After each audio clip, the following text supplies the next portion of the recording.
With Manchester United, that 3-1 victory over Arsenal. Arsenal perfect going into that time. It's the first time that Stevie Nicol really has had the opportunity to reflect, gloat, whatever word you want to use to describe your reflections on what we saw. No, well, as soon as the final whistle went, the only person I wanted to speak to was you. Yeah, well, isn't that what a beautiful moment? Just the love between us. Listen, Arsenal played well in the game. Right. I think they were unfortunate. You know, the goals, particularly the first two goals that United got, were, for me, right when Arsenal looked as though they were the team that were going to go and take the game.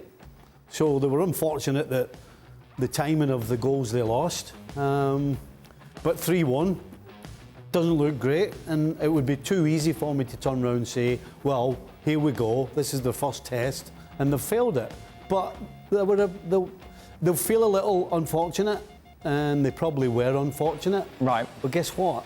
We can't change the scoreline. No, we can't. It says 3-1. So the manner of the defeat, does it make you change your mind slightly with regards to nothing's changed from last season? Yeah, of course it does. Listen, absolutely, they'll be fighting for the top four. Right. You look at what's going on at Chelsea right now, yeah, and you have to think that Arsenal are in better shape than Chelsea.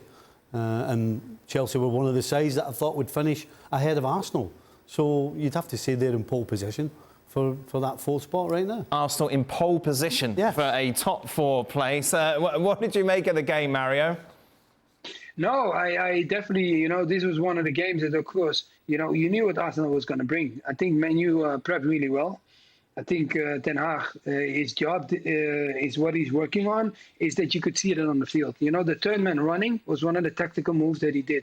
I mean, the connection between Eriksen and Bruno was incredible. But not only that the connection between Eriksen and Fernandes was good, it was also the timing. If you see how they broke the line of Arsenal, that normally it happens, but it doesn't happen like that. They slide through it, you know, with Rashford, and the way he went through it, it was just, you know, the Eriksen, when he put Rashford up, I felt like this was watching Ajax, what they work on like the whole season. Sometimes we will work on it, and you clearly could see some movement in it. I don't want to say like now everything is done and it works again. No. I think it was just a good start to see where this team can head to, and that we saw in Man United.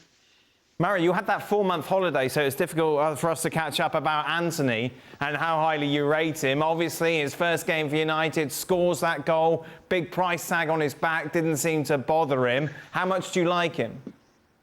I like him a lot. The only thing is what is different, you know, Brazilians, technical skills. He will take people on. We haven't seen as much against Arsenal. I think he will do more of that. But really go at you. He's good at that. He has a skill. He will take a risk. But the only thing is sometimes, can he make sure that he stays fit and produce more than he had even produced at Ajax? Because Ajax, I think sometimes he played well, but we would like to see more goals of him.